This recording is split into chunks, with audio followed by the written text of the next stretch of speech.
भरण पोषण कर रहे हो, जिस अवस्था में हो, खुश रहिए क्योंकि भगवान आपके ऊपर है। तो चिंता मत कर, मैं बैठा हूँ, ऐसा बाबा श्याम कहते हैं। हमें एक उढ़ाया ये आशीर्वाद रूपी शॉल, जिसमें लिखा है तो चिंता मत कर मैं बैठा हूँ, मैं बैठा हूँ तो चिंता मत कर। और रिजल्ट जो हुआ वो आप सबके सामने है।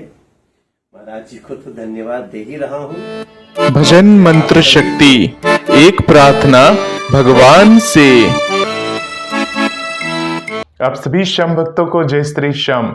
श्याम भक्तों कैसे हैं आप सभी? उम्मीद करते हैं अच्छे ही होंगे। श्याम भक्तों, बाबा श्याम के दर्शनों के लिए हम सभी जाते हैं बाबा श्याम के दरबार। जब हम कष्ट में होते हैं, संकट में होते हैं, तो बाबा श्याम को याद करते हैं और बाबा श्याम के दरबार में जाते हैं। एक बार बाबा श्याम के दरबार में जब गया तो वहां पर देखा कि काफी गरीब लोग बैठे हुए हैं मंदिर के बाहर लाइन लगाकर।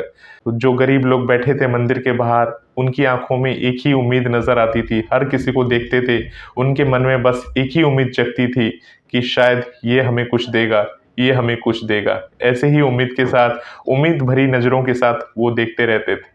परंतु आपने कभी देखा होगा कि जब आप मंदिर जाते हैं, बाबा श्याम के मंदिर जाते हैं या किसी भी मंदिर में जाते हैं, तो वो जो गरीब लोग होते हैं, वो जो बाहर बैठे रहते हैं मांगने के लिए आपसे, वो आप देखेंगे जब आप मंदिर में जाते हैं तो आपको उस समय वो नहीं टोकते हैं। जब आप मंदिर से बाबा के दर्शन कर लेते हैं, भगवान के दर्शन करके जब बाहर आ जाते हैं, तब आपसे वो मांगते हैं। कभी आपने सोचा है कि ऐसा क्यों होता है?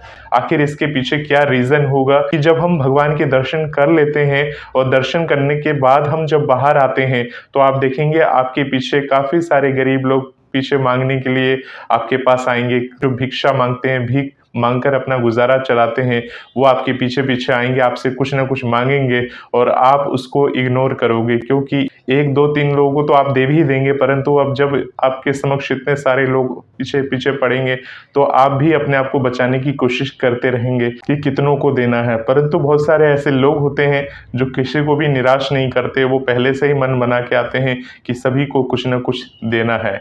इसके पीछे का रीजन जो है वो सुन के आप दंग रह जाएंगे कि ऐसा आखिर क्यों होता है कि जब हम मंदिर में प्रवेश करते हैं उस समय कुछ ही जो है इक्का दुक्का जो है वो मांगने वाले होते हैं, जो पहले ही मांग लेते हैं या पहले ही दान कर देते हैं देने वाले। परंतु ज्यादातर लोग प्रसाद वगैरह खरीदने के बाद, मंदिर में दर्शन करने के बाद, दर्शन करके भगवान को भोग लगाने के बाद जब बाहर आते हैं तो उसके बाद वो भिक्षा दान करते हैं, या आपने देखा होगा जो भिक्षा मांगने वाले होते हैं वो भिक्षा मांगते हैं। तो ऐसी ही बात की जानकारी के लिए एक भिक्षुक से पूछा गया, आप लोग जब मंदिर में लोग आते हैं उस समय क्यों नहीं उनसे भिक्षा का दान मांग लेते हैं? उस समय तो उनका माइंड भी सही होगा, उस समय आप लोग क्यों नहीं भिक्षा मांगते हैं? तो उनका कहना ये है, भिक्षुक का, जो भिक्षा मांगने वाले उनका कहना ये है कि देखिए, हम तो मंदिर के बाहर बैठकर भिक्षा मांगते हैं, हम सभी से भिक्षा मांगते हैं बाहर बैठ के। उनका कहना है कि ये कोई हम शौक से नहीं करते, सब मजबूरी करवाती है, वक्त और हालात करवाते हैं ऐसे काम। परंतु हम ये सोचते हैं कि जब हम बाहर बैठ के भिक्षा मांगते हैं और कोई भक्त भगवान के दर्शन करने के लिए आता है तो हम उसे इसलिए नहीं टोकते क्योंकि वो भक्त पहले से ही इतना अधिक परेशान होगा।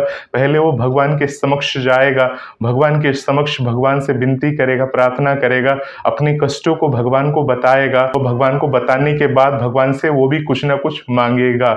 यानी कि एक तरह से देखा जाए वो भी भगवान के समक्ष कुछ मांग रहा है, यानी कि वो भी एक भिखारी ही हुआ, क्योंकि वो भी तो मांगने ही जा रहा है। तो पहले वो कुछ भगवान से मांगेगा, मांग के आने के बाद वापस जब वो भगवान के दर्शन और पूजा पाठ कर लेता है, तो पूजा पाठ करने के बाद जब वो वापस लौटता है तो उसके बाद हम उसके समक्ष भिक्षा मांगते हैं जाके, ताकि हमें पता है कि ये भगवान से ये भी मांग कर आया है, ये हमसे बड़ा भिखारी है क्योंकि ये भगवान से मांग कर आया है और भगवान शायद इसकी सुन ले और खुशी खुशी हमें भी ये कुछ भिक्षा दे दे। तो श्याम भक्तों, इस तरह से उसका कुछ जवाब आया। मतलब आप समझिए कि हम सभी भगवान से हर वक्त मांगने ही जाते हैं, और ये कहना भी सही होगा कि जब हम भगवान के समक्ष जाते हैं तो एक भिखारी बनकर ही जाते हैं और भगवान के समक्ष हाथ फैलाकर मांगते ही मांगते हैं, बिना मतलब के, बिना स्वार्थ के। तो बहुत ऐसे कम लोग होंगे जो भगवान के दर्शन करने जाते होंगे, भगवान के समक्ष विनती करते होंगे। चाहे भगवान से किसी भी तरह की मांग हो, चाहे वो रुपए पैसे से रिलेटेड ना हो, भले ही किसी भी तरह से जैसे स्वास्थ्य खराब है या किसी भी तरह से वो परेशान है अपनी जिंदगी में, जाता तो मांगने ही है। अगर उसकी हालात अच्छे होते, अगर उसके दिन अच्छे होते, वो हर तरह से संपन्न होता, हर तरह से खुश होता, तो क्या वो भगवान के दरबार जाता? ये उसकी निष्ठा पर निर्भर करता है। देखिए, आदमी जब सुख में रहता है तो सुख में वो हमेशा सुखी रहता है और उस समय वो आनंदित रहता है। उसको ऐसा महसूस होता है कि मेरी दुनिया ऐसे ही रहेगी। श्याम भक्तों, इसका सीधा सा एक उदाहरण मैं आपको बताना चाहूंगा।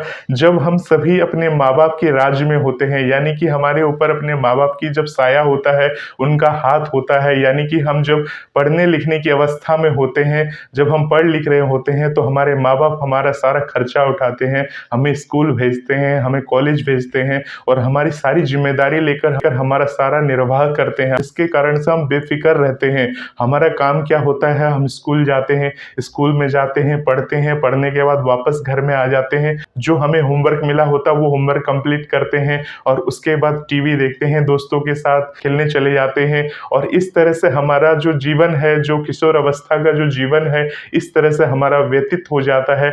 जब तक हम कॉलेज की लाइफ में रहते हैं, माँ बाप का साया रहता है।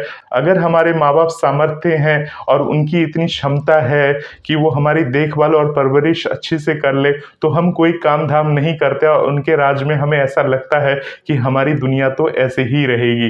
परंतु श्याम भक्तों, आप सोचिए, जिसके माँ बाप सामर्थ्यवान नहीं है, जिस बच्चे को खुद से मेहनत करनी है, उसको कमाना भी है, पढ़ना भी है और उसके बाद मेहनत करके, यानी कि उसको मेहनत करना है, उसको कमाना भी है, उसको ट्यूशन पढ़ा कर अपना ट्यूशन फीस भरना है, अपनी स्कूल की फीस भरनी है। जिस बच्चे पे इस तरह की जिम्मेदारी होती है, खुद से मेहनत करके, और उसके बाद उसके माँ बाप अपने माँ बाप का भी नाम रोशन करते हैं, अपना नाम रोशन तो करते ही करते हैं, साथ ही अपने माँ बाप का भी नाम रोशन करते हैं। श्याम भक्तों, भगवान ने हर किसी को उसके कर्मों के अनुसार हर जगह ढाला है, किसी को सुख दिया है, किसी को दुख दिया है। तो श्याम भक्तों, दुनिया हमेशा एक सी नहीं रहती, ये बदलती ही बदलती है। आप सभी भी अपने माँ बाप के राज में होंगे तो कितने सुखी थे, और जब आप वैवाहिक जीवन में चले जाते हैं, जब सांसारिक जीवन में आ जाते हैं, तो आपके ऊपर कितना कष्ट आ जाता है, दबाव आ जाता है। उसके बाद आपको समझ में आता है कि ये संसार किस प्रकार से चल रहा है, कितनी महंगाई है, हर चीज आपको समझ में आने लगती है। और उसके बाद फिर आपको ध्यान आता है कि प्रभु के भी दर्शन कर लिए जाएं। तो श्याम भक्तों, इस प्रकार से जब आप सांसारिक जीवन में आ जाते हैं तो आपको अपना जीवन निर्वाह करते हैं। और श्याम भक्तों, उस बीच में अगर आपके साथ कुछ ऐसी बात घट जाती है, घटना घट जाती है, जिसके कारण से आप अत्यधिक परेशान हो उठते हैं, तो आपको कहीं से पता चलता है बाबा श्याम के बारे में, और आप बाबा श्याम के दरबार चले जाते हैं हाजिरी लगाने के लिए। अपनी तरह से बाबा श्याम के समक्ष जानते हैं, क्योंकि आपको पता है कि ये हारे के सहारे हैं। इन्होंने अपनी माता को वचन दिया है कि जो मेरे दरबार पर हार के आएगा, मैं उन्हें जीत दिला दूंगा। इस प्रकार से आप बाबा के दरबार चले जाते हो और पहली बार जाकर अर्जी लगा देते हो। बाबा श्याम से मांगते तो हो ही, और बाबा श्याम से मांगने के बाद बाबा श्याम के समक्ष अर्जी लगाते हो, इस उम्मीद से कि आपकी ये विनती जल्द से जल्द स्वीकार हो जाए। और उसके बाद जब बाबा श्याम आपके काम बना देते हैं, जब श्याम बाबा आपकी बिगड़ी बना देते हैं, तो बिगड़ी बनने के बाद जब आप सेठ बन जाते हैं, तो सेठ बन के आप उन्नति करने लगते हैं। और फिर आपके पास इतना समय नहीं रहता, इतना समय आपके पास उस समय नहीं रहता कि आप बाबा के दरबार जाएं। और अगर आपके पास जब भी कष्ट आता है तो बाबा के समक्ष फिर जाते हैं, फिर मांगते हैं, फिर जाते हैं, फिर मांगते हैं, सिर्फ यही काम रह जाता है। तो श्याम भक्तों, ऐसे ही प्रेरणादायक बात आपको बताने वाला हूँ। सेठ जी थे, उनके ऊपर बाबा श्याम की असीम कृपा थी, क्योंकि वो बाबा श्याम को शुरू से मानते थे, जो कि बाबा श्याम की शरण में थे और बाबा श्याम की शरण में रहकर उनकी सेवा किया करते थे। और बाबा श्याम ने उसकी झोलियों को ऐसा भरा कि झोलियां भरने के बाद उसका भंडार समाया नहीं गया। परंतु जब जैसे जैसे उसकी झोलियां भरी, भंडार बनी, तो उसने क्या किया, बाबा श्याम का एक दरबार बनाया, एक भव्य मंदिर निर्माण किया।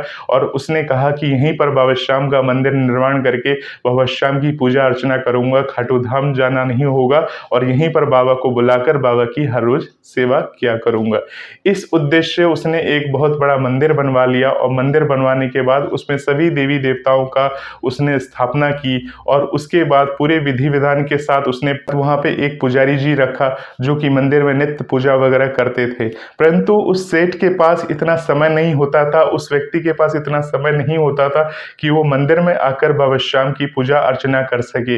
वो जब भी आता था जब वो कष्ट में होता था, संकट में होता था या कोई मानसिक पीड़ा होता था, उसी समय बाबा के मंदिर में सिर्फ आता था और बाबा श्याम से मांग कर चला जाता था। तो एक बार की बात है, उस सेठ को उसके धंधे में काफी अधिक लॉस हो गया, यानी कि उसके बिजनेस में इतना अधिक घाटा हो गया कि वो सह ना सका। उसके बिजनेस में करीब करीब 100 करोड़ का घाटा हो चुका था। अब वो क्या करे, बाबा श्याम को ही जानता था। तो उसने सोचा बाबा श्याम की महिमा तो बनी हुई है, चलो किसी और के पहुंचने से पहले हम बाबा के दरबार जाएंगे और बाबा से विनती करेंगे, हमारा घाटा तुरंत पूरा हो जाएगा। ये सोचकर वो मंदिर में पहुंचा। जैसे कि आप जानते हैं कि बिजनेसमैन होते हैं वो विश्वास रखते हैं कि शुरुआत सबसे पहले खुद से करें, क्योंकि जो धनी होते हैं, सेठ लोग होते हैं, वो हमेशा चाहते हैं कि भगवान के दर्शन बहुत ही सही से करें। यानी कि आप जानते हैं जिस प्रकार से वीआईपी लाइन में जिनके पास पैसा या रुतबा होता है वो वीआईपी लाइन में जाके दर्शन कर लेता है आराम से, बड़े आराम से, कभी भी किसी भी समय दर्शन कर लेता है। इसी प्रकार से वो मंदिर तो उसने खुद ही बनवाया था, उस मंदिर में तो वो कभी भी जा ही सकता था। परंतु उसने ये सोचा कि इस मंदिर में सबसे पहले पहुंचना है और उस समय पहुंचना है जबकि कोई भी भक्त बाबा के समक्ष खड़े होके अरदास ना लगा रहा हो या बाबा श्याम से पहले ही मांगकर मेरी बोहनी खराब ना कर दे। तो इस प्रकार से जब वो मंदिर पहुंचा तो मंदिर में देखता है कि उससे पहले एक भिखारी वहां पर खड़ा होकर भगवान के समक्ष हाथ जोड़कर प्रार्थना कर रहा होता है, विनती कर रहा होता है। भगवान के समक्ष खड़े होकर वो कह रहा होता है कि हे भगवान, मेरे परिवार में ये बीमार है, अत्यधिक बीमार है, उसके खर्चे के लिए, उसके दवा दारू के लिए उसे करीब करीब 100 रुपए की जरूरत है। तो इस तरह से उसने भगवान से प्रार्थना की। तो सेठ जी वहीं खड़े होकर सुन रहे थे ये सब बात, वो देख रहे थे कि किस प्रकार से वो भगवान से 100 रुपए के लिए अर्जी लगा रहा है, उनसे बात कह रहा है कि उन्हें 100 रुपए की व्यवस्था हो जाए। तो सेठ जी आए और जैसे कहते हैं ना, जब पैसे वाले लोग होते हैं उनके ऊपर घमंड कहीं ना कहीं दिख ही जाता है। तो वो उस भिखारी के पास आया और आकर बोलता है कि ये ले, 100 रुपये चाहिए तुझे, 100 रुपये पकड़ और जाके इलाज करा, अब बाबा को अकेला छोड़ दे। इस तरह से उसने उसको 100 रुपये दिए भिखारी को, और जो भिखारी को 100 रुपये मिले तो वो बहुत खुश होकर बाबा को धन्यवाद दिया। और धन्यवाद देकर बाबा से कहता है कि बाबा शुक्रिया, आपसे मैंने मांगा और आपने मेरी मनोकामना पूर्ण कर दी। ऐसा कहकर वो भिखारी वहां से चला जाता है। उसके बाद जो सेठ जी होते हैं वो बाबा श्याम से कहते हैं, हे बाबा श्याम, मैं आपके दरबार काफी दिनों के बाद आया हूँ, आप मेरा 100 करोड़ का नुकसान को पूरा कर दीजिए। तब बाबा श्याम कहते हैं कि सेठ, तूने मेरा पीछा उस भिखारी से तो छुड़वा ही दिया उसको 100 रुपए देकर, परंतु तुझे चाहिए पूरे 100 करोड़ रुपए। यानी कि तुझसे भी बड़ा कोई भिखारी मुझे देखना होगा, जो भिखारी आएगा मेरे पास उससे तुझे मैं भीख दिलवाऊंगा 100 करोड़ की। इस तरह से बाबा श्याम ने उस सेठ जी से कहा। तो सेठ जी ने कहा, हे बाबा श्याम, मुझसे क्या त्रुटि हो गई, मुझसे क्या गलती हो गई जो आप इस तरह से मेरा तिरस्कार करें, मैंने कोई भूल कर दी। इस तरह से सेठ जी रोते हुए भगवान के समक्ष बोलते हैं। तो भगवान का यही कहना होता है कि तू जब भी आता है मेरे दरबार में हमेशा हर वक्त कुछ ना कुछ मांगता ही मांगता है। कभी ये नहीं कहता कि मैं कैसा हूँ, कभी ये नहीं पूछता कि बाबा श्याम आप कैसे हो, बस मैं आपसे मिलने आता, ऐसा कभी तूने पूछा नहीं। यानी तू हर वक्त मुझसे कुछ ना कुछ मांगने ही आता है। तो यानी तू भी तो उस भिखारी की तरह भिखारी ही हुआ, तू भी तो मांग ही रहा है। इस तरह से बाबा श्याम ने उस सेठ जी से कहा। सेठ जी की नजरें एकदम झुक गई और वो बाबा श्याम से क्षमा याचना करने लगा और उसे समझ में आ गया कि भगवान की सच्ची भक्ति क्या होती है।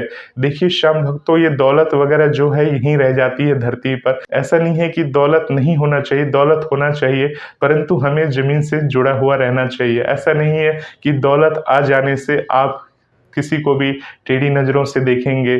आपके समक्ष सभी व्यक्ति समान होने चाहिए, क्योंकि जो प्रभु हैं वो भगवान हैं, वो सभी इंसानों के अंदर होते हैं, उनके हृदय में होते हैं। और भगवान जब हृदय में होते हैं तो वहीं से आपकी सारी बातें सुनते हैं। आप किसी के समक्ष जाके बोलते हो, क्योंकि बाबा श्याम जो आप प्रतिमा देखते हो बाबा श्याम की खाटू धाम में, भले ही उन्हें अमृत प्रदान की गई हो, परंतु मूर्ति तो वैसी की वैसे ही खाटू धाम में रहती है, आपने देखा होगा। और जब उनका श्रृंगार होता है तो उनकी तेज जो होता है चेहरे पर, वो देखने के लिए ही बनती है। भगवान ऐसे नजर नहीं आते, भगवान सिर्फ किसी न किसी तरीके से आपको इशारा करते हैं।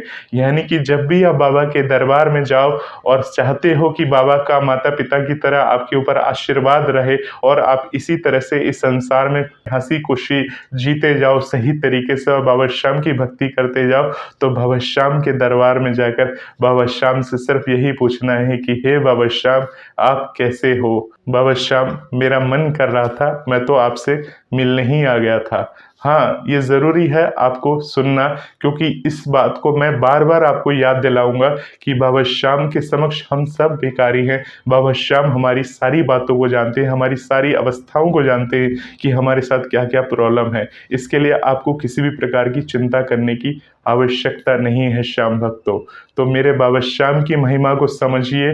तो जिस प्रकार से सेठ जी की कहानी मैंने आपको सुनाई, उस सेठ जी की कहानी से ये शिक्षा मिलती है कि हमें भगवान के समक्ष हर वक्त जाकर सिर्फ ये नहीं बोलना चाहिए कि भगवान दे दे दे दे, मैं परेशान हूँ, क्योंकि हम भी एक संसार में भिखारी ही हैं। जब हम धरती पर आए हैं तो हमारा कर्म है भगवान की सेवा करना, अर्चना करना, और हर कोई इस संसार में स्वार्थी है। स्वार्थवंश ही भगवान की शरण में जाता है। अगर उसे दुख नहीं होगा तो वो भगवान की शरण में जाएगा क्यों जाएगा, क्यों सुनेगा भगवान की कथा? अगर वो हर वक्त सुखी ही रहेगा तो भगवान को पूछेगा ही नहीं, समझेगा ही नहीं। तो समझिए श्याम भक्तों, दुख इसलिए आते हैं ताकि आप भगवान की शरण में जाओ, भगवान के समक्ष क्षमा याचना करो, भगवान के महत्व को समझो, भगवान किस प्रकार से अपनी कृपा करते हैं उन सभी बातों को आप समझ चुके। तो इस तरह से भगवान को हमेशा यही कहे कि भगवान बस अपनी कृपा बनाए रखना।